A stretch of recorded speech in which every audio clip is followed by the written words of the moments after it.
How's it going, my friend? How are you doing today, Larry? Hey man, I'm alive. That's I know counts for that's right, something.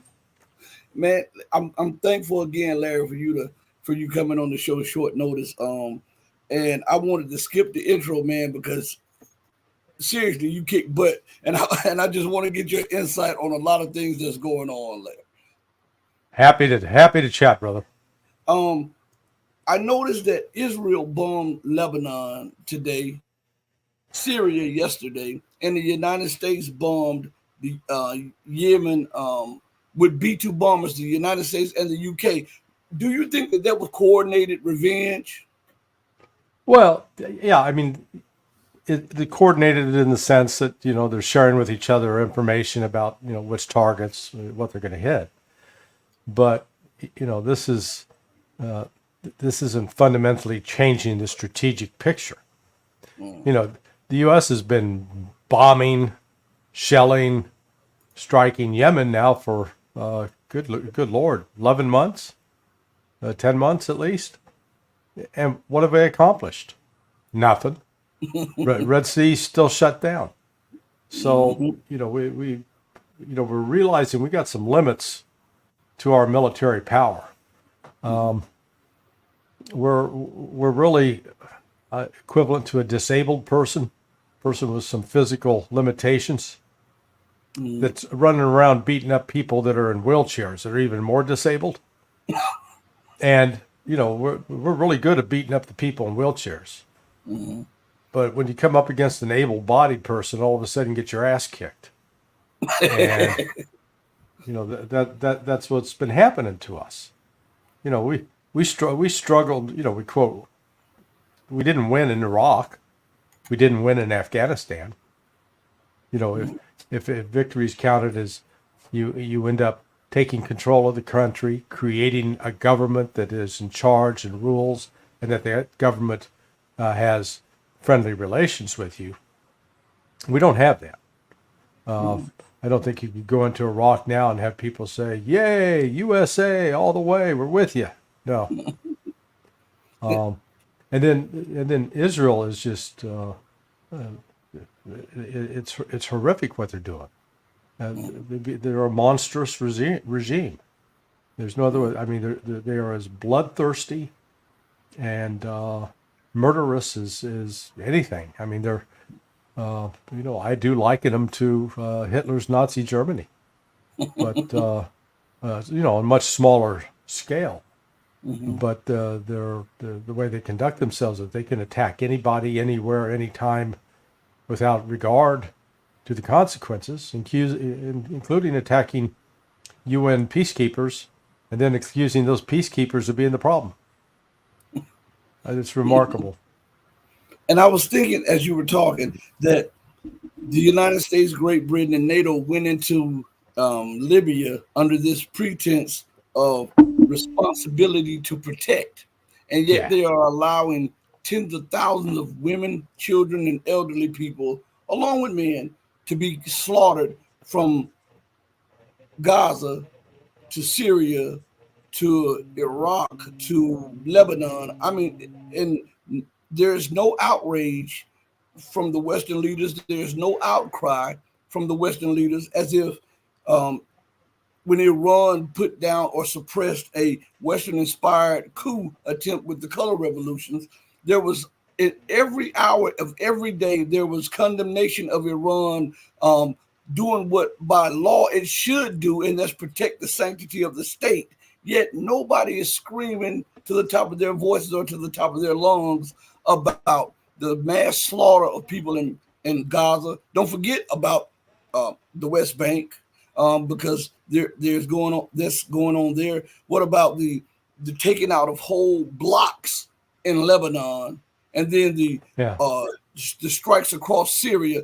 This seems to me, and you may disagree with me, but this seems like this is coordinated with the United States because Israel is attacking um, different countries and different uh, resistance groups that America had on her list to take out for years, and America supplied the weaponry before these strategic strikes. It seems like they're right in concert, the UK, the US, and Israel. Well, I agree with you that the United States is both a facilitator and an enabler of Israel. We're like the person that gives someone who's psychotic a gun and ammunition. We're the one that gives the drug addict the fentanyl, the heroin, the crack. But Israel's the one that actually calling the shots. Yeah, I mean they don't care what we say. They don't care what our views are, because they know they've got us. They own us. We're completely under their control for the most part. At least they bought the Congress. So what Israel's doing right now, they are under the possession. Think of it like demonic possession, exorcist territory, where you've got these fanatical Zionists, these people who insist that God gave them this land 3,000 years ago, and that they are entitled to it, and that it doesn't matter if anybody else has been living there the last 200-300 years, or their family's been there 200-300 years. Doesn't matter. They're scum. They're Amalek. They're subhuman. They need to be destroyed. They need to be removed, and all of that belongs to the Zionists.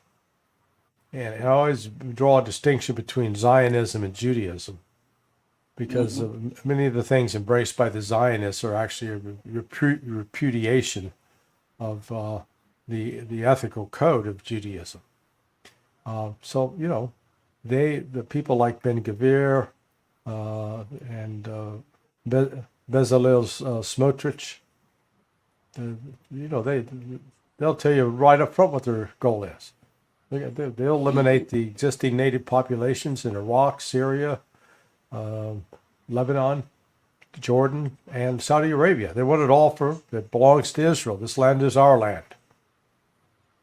So, well, that is the recipe for all-out war, because you can't keep bombing people with impunity. and what Israel does, and we may get little sanctions from YouTube, but I really don't care anymore. But they're bombing people, and then they're blaming the victims for being bombed. And I was looking at a journalist. I want to play this clip for you. This journalist finally asked a legitimate question to an official in the U.S., and the guy danced around it. I just want you to see this. Where is the clip? Right. All right. It's a short clip, but they asked a question about how the United States would react if somebody had limited strikes in the state of Washington or something like that. And the military official, he danced around the reaction of America and what America would do if someone said they had limited strikes within the United States. I want you to listen to this, Larry. Washington, D.C. is being bombed every night. 60 million Americans have to flee their houses, quarter of the nation. Texas is being targeted. Strikes in Washington State and in New York. Would you consider that a limited operation? What we continue to see is a limited in scope in terms of ground operations. As far as their broad efforts against Lebanese Hezbollah, again, we continue to have conversations with our Israeli partners in terms of the size and scope of what they're doing, recognizing, again, as we've highlighted, the importance of not only enabling the defense of Israel, but also thinking through what's next in terms of regional security and stability, taking civilian safety into account in terms of planning and operations. And so we'll continue to have those conversations with them. I think it's always been a case of the tail wagging the dog, but it's become much more pronounced lately. In any case, I think, U.S. officials, they are so good at obscuring what they actually mean, at the doublespeak, at just deflecting questions, at not answering, at not even facing reality. These people live in a fantasy land. in which up is down and right is left, and everybody else knows what's happening. Everybody else recognizes what is happening in Gaza, in Lebanon, in Yemen, in Syria. Israel, how is Israel the victim when they're bombing at least 4 countries on a regular basis? It just doesn't add up. With that little clip here, I often say on the show almost every day ad nauseum that we're living in a bizarro world where up is down, down is up, in is out, and out is in. And you see the other guy, he had a similar thought on this. Now, how can these be limited strikes when they are still violating the territorial integrity and sovereignty of other nations? And the United States says, well, Israel has a right to defend itself. How is that defense, and why is it just reserved for the United States, the UK, Israel, and NATO nations to, quote unquote, defend themselves against aggressors when these are the most aggressive nations on the planet? Yeah, I've been thinking that I think the best movie reference I can come up with that describes the United States and its actions is this movie. It came out in 1987, I believe. It was called Angel Heart, and it featured Robert De Niro as Satan, and Mickey Rourke, who is this police detective who's looking for the killer, searching for the killer, and he was always out. The entire movie is this search for the killer, and it's only revealed at the end that's him. That he's the one doing all the killing. and that's, the United States likes to view itself sort of like we think of ourselves as Liam Neeson in that movie Taken. His daughter's grabbed and he's going to go out and set the world right. But the reality is we're more like the serial murderer, serial rapist.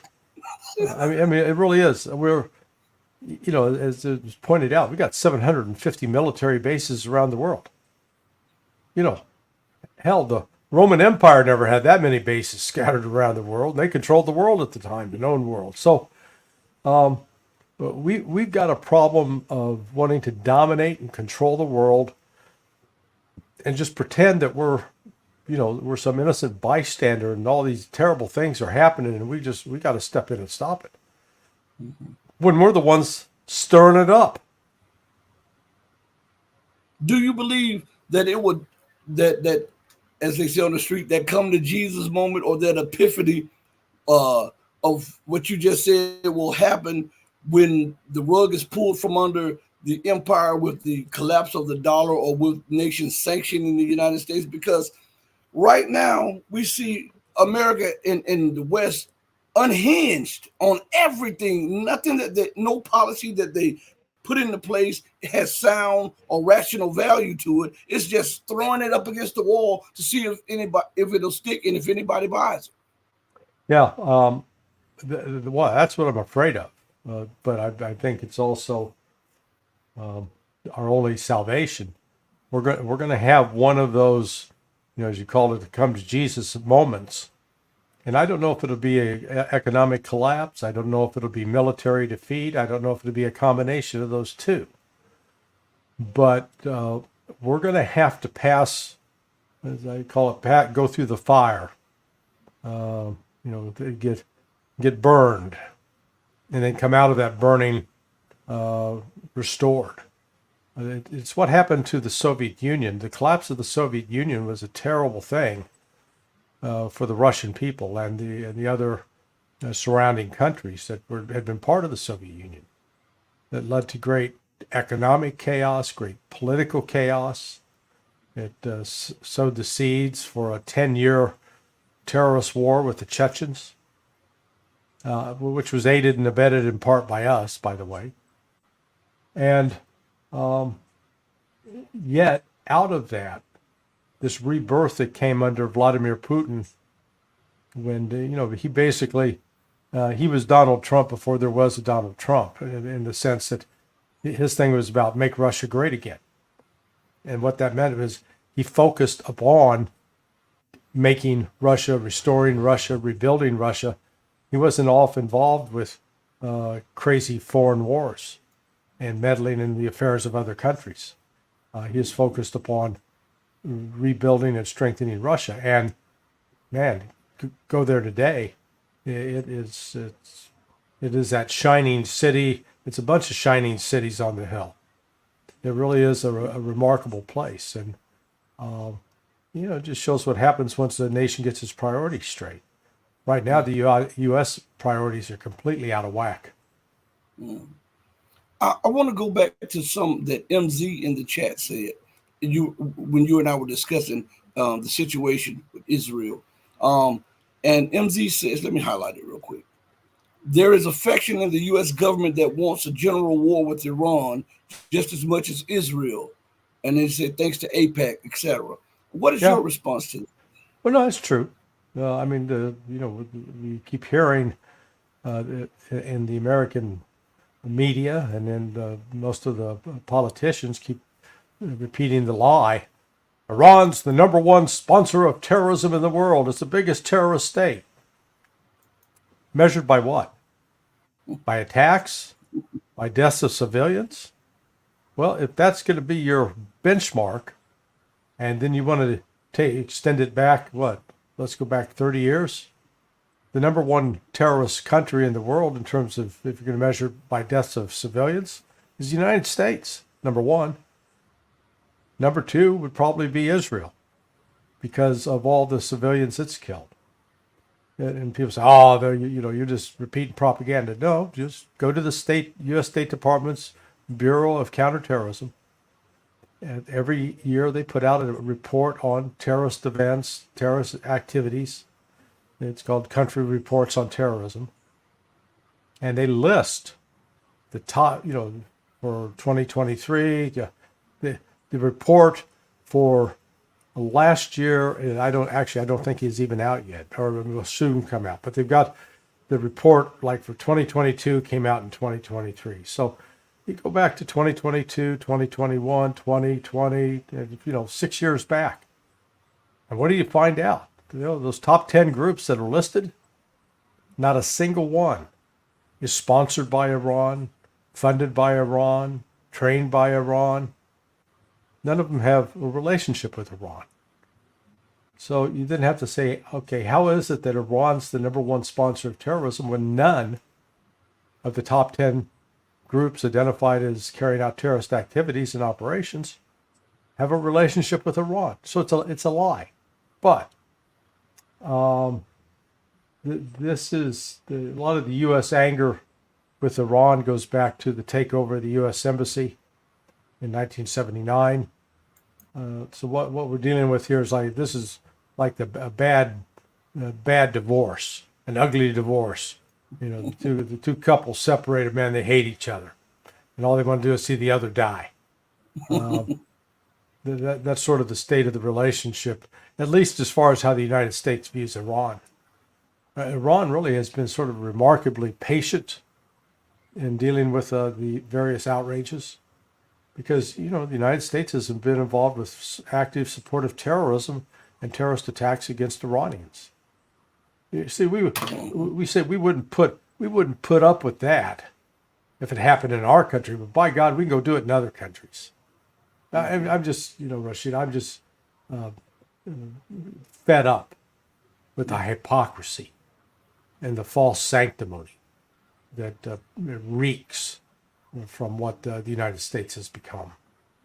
I believe that is the thought, the pervasive thought that is now spreading across the globe. I believe that everybody is fed up with this. I'm the city that sits upon the hill, that rules for thee and not for me. Do as I say, not as I do. This U.S. UK imperial policy. But I want to ask you something about how long do you think Iran's patience will endure? Because America has put U.S. troops as tripwires for what's going on in the Middle East by deploying more troops and deploying. And Larry, you told me that was going to happen about deploying there. You told me it was going to happen, deploying more troops to Israel and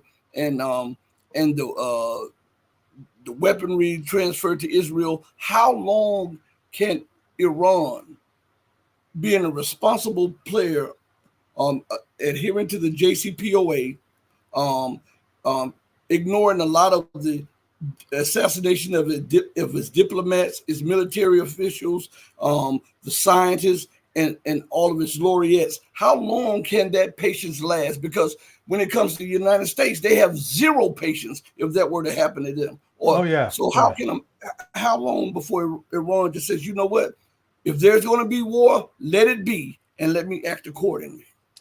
Well, I think we'll find out within the next 3 weeks. I don't think Israel's going to delay its response to Iran's October 1st missile barrage in Israel. So once Israel responds, and if they attack Iran, whether it's with planes, missiles, or a combination of the two, then Iran's going to retaliate immediately. And when I say immediately, it may be the same day, it may be the next day, but they're not going to wait around. It's going to be, this will be a full-on brawl, cage match. And when that happens, depending upon what Israel strikes and what role the United States is seen playing, Iran could immediately begin attacking U.S. military bases there in the Gulf. And what are we going to do about it? Well, we're going to send over some B-2 bombers, some B-1, whoever, and do what? Drop bombs on Iran? And risk, particularly if we do it with planes, a high likelihood that several of those planes get shot down. So the United States is going to run up against the fact that we got limited ways to influence through military force what Iran's going to do. We're going to declare war on Iran. Okay, go for it, big guy. And you remember, you and I remember 20 years ago with the build up to the Gulf War, the invasion of Iraq. It took really over a year to gather the troops up and start moving troops forward and getting them pre-positioned in order to conduct that operation. And we weren't doing that under combat conditions. Iraq wasn't going out and attacking our forces and our planes as we were moving into position to attack them. But if we try to do that now, all movement of U.S. forces out of continental United States, the military jargon is CONUS, would be attacked and possibly destroyed. We watched, we're like that guy that watches, mixed martial arts and cage matches on TV, and he goes, yeah, I can do that. Doesn't train, physically out of shape, overweight. Yeah, and then they try to step into the cage, man. You get butchered in probably 20 seconds. And that's unfortunately where we're at right now as a country. Well, we think that we're this fighter in our prime, and man, we're pretty hosed up. An example is just the other day. You remember those 2 Navy SEALs that fell off? They tried to board a ship in the Red Sea in January. Yes. And fell out in the water, drowned. Well, they finally issued a report on that. Well, it turns out that these 2 SEALs had never had any kind of training to climb on board a ship like that at night in heavy seas. The most they had ever done was in daylight and still, calm water. And, that they'd done that, and they weren't carrying 60 pounds of equipment when they did it. So this was an example of not having proper training, not having proper leadership, because a proper leader would have said, whoa, wait a second, I'm not going to ask you guys to do something like that. It's not just because it's dangerous, but it's just we haven't prepared you to do it. we can ask you to do dangerous stuff as long as we've trained you to do the dangerous stuff. Well, that is a microcosm. The failure of leadership, it resulted in the death of those two sailors, is an example that plagues the entire U.S. military from top to bottom. And again, the only way it gets exposed is if you get into a fight. Then you all of a sudden you find out you're not as strong or as fast or as quick as you thought you were. I want to play this short clip. I know time's limited, but I want to play this short clip that bears witness to what you said about Iran's response. And here it's about a minute. So, as the IDF intensifies its assault on Lebanon, Israel's cabinet has been planning to convene to consider authorizing a retaliatory attack against Iran. Meanwhile, as the tensions boil over, sources in Iran say their nation is fully prepared for any further escalation. Iran is fully prepared to defend itself and has the right to respond to threats by Israel on the basis of domestic and international regulations. In case of an Israeli attack on Iranian oil facilities, the Islamic Republic will respond by targeting 3 main oil refineries of Israel. And in case of an Israeli attack on Iranian power plants, Israeli power plants will be destroyed. In case of an Israeli attack on Iranian nuclear facilities, in addition to a strong Iranian attack on Israeli nuclear facilities, Iran will revise its nuclear doctrine, and if any civilians are harmed and civilian areas are targeted by Israel, Iran's armed forces will provide a response at the same level. Well, be sure to stay tuned as we keep a close eye on the unfolding events, bringing you in-depth analysis and the latest updates as they occur. So Iran said that they will strike back quickly. I want to ask you, Larry. Pay attention to what they said. They're going to do tit for tat. Mm-hmm. You hit our military positions, we'll hit yours. You hit our power structure, we'll hit yours. You hit our oil refiners, we'll hit yours. You hit us with nukes, we're going to revise our nuclear doctrine. That means they're going to build nukes. Mm-hmm. They're going to build and use nuclear weapons. Now, they can. They have that ability. They have the technological ability. They got the scientific ability. They reportedly do not have the fissile material, refined up to the level that would needed to go for a nuclear device, but they could produce that pretty quickly. So, yeah, I mean, this is.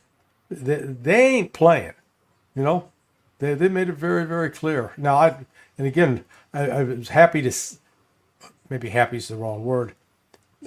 I wrote that about a week ago. That was my anticipation of what Iran would do. And it's now either they're reading my stuff and just repeating it, or I was good at anticipating what their thoughts were. Well, Larry, what is it legitimate, or the reports legitimate stating that there was seismic activity on Iran's border that mimicked a nuclear explosion? Well, I've seen that. I just don't know. You have to take it as one possibility. Up to this point, it would appear that Iran is now in the process of rethinking its stance on having nuclear weapons. In the past, they didn't do it, didn't move forward, not because they lacked the technical skill, but because from a religious standpoint, the supreme leader, the Ayatollah Khamenei, and prior to him, Ayatollah Khomeini, and they said it was against the tenets and principles of Islam. Now I think they're looking back saying, okay, these people are going to destroy us. It's going to be eye for an eye, tooth for a tooth, and we're going to have to do this to defend ourselves and to defend Islam, is how they're going to view it. So, this is, again, one of those real ironies where the very thing Israel says it wants to avoid, it's creating. Well, I heard that the U.S. after that the U.S. may have sent some sniffer planes close to see if there was any radioactivity fallout, and they didn't find any radioactivity fallout. Could it be them testing a fab bomb? You know, the father of all bombs that maybe Russia could have transferred to them, because fab bombs have the fallout. I mean, have the explosiveness of a nuclear bomb without the radiation fallout. Yeah, I mean, well, they've got there are a variety of different explosives that have, you know, whether with, you know, great blast effect. You know, I know Russia's developed something like a 9,000-pound thermobaric bomb. I mean, good Lord. So some of these can go off with, you know, and cause enormous damage, and, you know, blast effect, heat effect, without the radioactivity. So, but, you know, Iran, what's clear is that since the murder of Hassan Nasrallah, Iran has embarked on an intense campaign or operation to build up their national defenses with assistance from Russia, because I think they've finally realized they're going to be going to war with Israel. They can't be avoided, because Israel doesn't want to avoid it. So, you know, this is all going to end very badly, and I fear it's going to happen before the presidential election. Closing question: was the Israeli chief of staff killed in that drone strike on Israeli military bases? And if so, is that a sign of what's to come in this upcoming regional conflagration? I don't know. It was initially reported as a possibility. They've not tried him out in public to say, hey, you know those reports that I'm dead? I'm not. So there may be some truth to it. The fact that he has not appeared in public, as far as I know. So, you know, this notion that they can assassinate, again, you can kill your way out. Israel cannot kill its way to peace. The military activities have to be part of ultimately a political solution. And, you know, I guess what they're hoping is that they can get the Palestinians into a position where they feel they have no other choice but to surrender. I don't see that happening. And Israel does not have the ability to fight a long war of attrition. It will decimate it. And I think both Hamas and Hezbollah and Houthis, that's what they're banking on. You know, they can hang in there a lot longer than Israel can.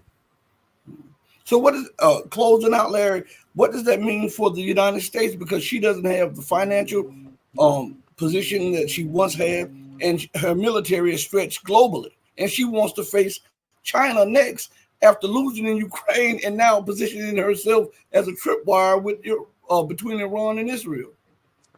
Well, here, let me see if I can find this. Got this from a buddy. He was attending the Army conference. It's an annual event. It's called AUSA in Washington, D.C. And he said, you know, I found out the Biden administration has restricted sales of Patriot missiles so they can direct where to and limited resources. 17 countries have Patriot, and they can't order more missiles. We lost the surge capability, which used to be built into contracts as part of the peace dividend when the wall came down. In other words, you know what? We can't deliver the goods anymore. We've run out. You know, we're that old Mother Hubbard, and the cupboards are bare. Larry, thank you again for the. Hey! But before you go, I saw one of your commenters asked about the anti-war movements of the 60s and 70s. Yeah, that was Shelley. Let me put it back here, up here. I was going to say that, but then it slipped my mind. Me asking you, so I was coming back to it, but the time I looked up in the time. Yeah, so no, but so it's so you know the anti-war movement really had died down by 1972 because the U.S. was coming. U.S. was getting out. It was we're done with Vietnam. It just the final chapter hadn't been played. That took until 1975 when people were scrambling off the roof of the embassy in Saigon. But the anti-war movement, when it sprung up, the Washington, D.C. establishment tried to portray it as an arm of the Soviets, that it was a communist-inspired movement, that it was subversive. They couldn't accept the fact that there was actually people who were against the war. But it really, the college kids, a lot of careers, future political careers were born out of that movement. People like Stokely Carmichael. But the protests played an important role in forcing a change in U.S. policy. Same thing needs to happen now with respect to our policy towards Israel, for example, towards Ukraine. But I don't see the same swell of student activism. There's, I guess, too much at stake for them. They fear getting shunned on social media or prevented from getting jobs when they graduate. But that was a dynamic time in American history, and it was we forget how violent it was too. With you had in pretty rapid succession the murders of Dr. Martin Luther King, and then Robert F. Kennedy, and that was sort of the decade. There's been some attention paid to the attempts to assassinate Donald Trump, but man, you had the murder, assassination of Medgar Evers, civil rights activists, and you had also the murder of John F. Kennedy, and then it went on with Martin Luther King, Robert F. Kennedy. Ugly decade in that regard, and meanwhile the United States was out promoting mayhem and murder in Vietnam. Mm-hmm. So, do you think with the death of the so-called peace movement, this is the death of America? Yeah, well, our obsession with war is going to kill us. I'll put it as bluntly as that. We keep saying that we're out fighting for democracy, fighting for freedom, but what we're really fighting for are higher stock prices for Raytheon, Northrop Grumman, Lockheed Martin, making them richer. Think about this. In the last 10 years, the price of Northrop Grumman stock, it went from about $130 in 2014 to now it's over $530. Ooh. 10 years later. Yeah, massive increase. Why is that? War is good for the corporate bottom line. Not good for Americans, and certainly not good for the people of Ukraine or Palestine or Israel. But those U.S. industrial giants who are they're literally and figuratively making a killing. Well, closing out, Larry, I want to thank you for joining us again on this platform, man. I really, really appreciate it. And as always, you go right to it. And I was thinking in closing how you were saying the stock prices have increased, and it proves once again that these people choose money over lives. These are the definition of Satan themselves when they become an obstacle or opposition to the growth of humanity or the security of humanity. It's just unreal. Well, it's our country. It's our MO, man.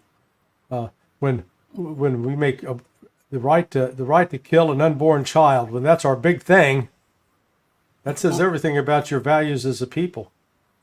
You know what? And I just the anti-abortion commercial I want to do, nobody will let me do it. Is okay. Do you remember that You remember that Dave Chappelle comedy bit where he was the head of the Ku Klux Klan? Yeah, He yeah. was blind. Oh, okay.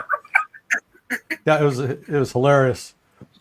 So, what I'd like to see is, the guy in the hood standing up saying, I used to be against abortion, but now that I realize that most of those aborted babies are black, I'm all in favor of it, and I think we need to stand with the pro-abortionists. I think because it is true. Apparently the majority of abortions in America are killing black babies. Yeah. You know what? Where's the civil rights movement on that, dude?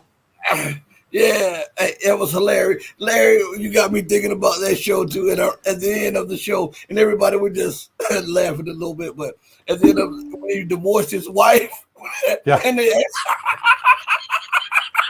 Oh, God. I was so weak. I know. I was weak with that one.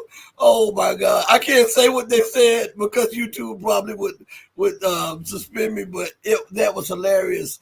You brought up a funny skit from Dave Chappelle. Well, all of them was. Yeah, funny. he's the comic genius. Yeah. So. Well, Larry, thank you again, man. I'll check up with you shortly, man. Hey, be blessed and be safe, and thank you. Same to you, Rashid. Later, man. Bye-bye. All right, everybody, hit the like button.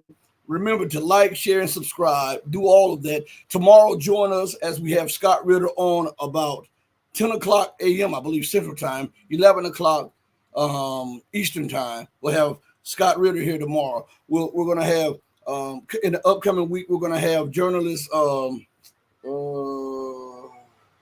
RT journalists, and it's escaping my mind right now. We're going to have somebody from RT on the show. We're also going to have former Serbian captain of the Army, Mike Mihailovich, on the show in the upcoming week. We're going to have a few more guests on the show. So join us, hit the like button, subscribe. Let's beat the algorithm. Okay. On that note, we go out the same way that we always come in, with love in our heart for each and every one of you who love truth. Know that I love you with everything in me if you love truth, but know that the love that I have for you will always pale in comparison to the love that God has for you. And always remember to do right by others, not because others are watching, but because it's the right thing to do. And even when no one else is watching, God Almighty always has his eyes on you. All right? So until we next speak again, stay strong, stay true, but above all things, stay righteous. Hey, mama, your baby boy loves you more than life. Deuces, everybody. I'm out of here. Peace. Thank you for joining.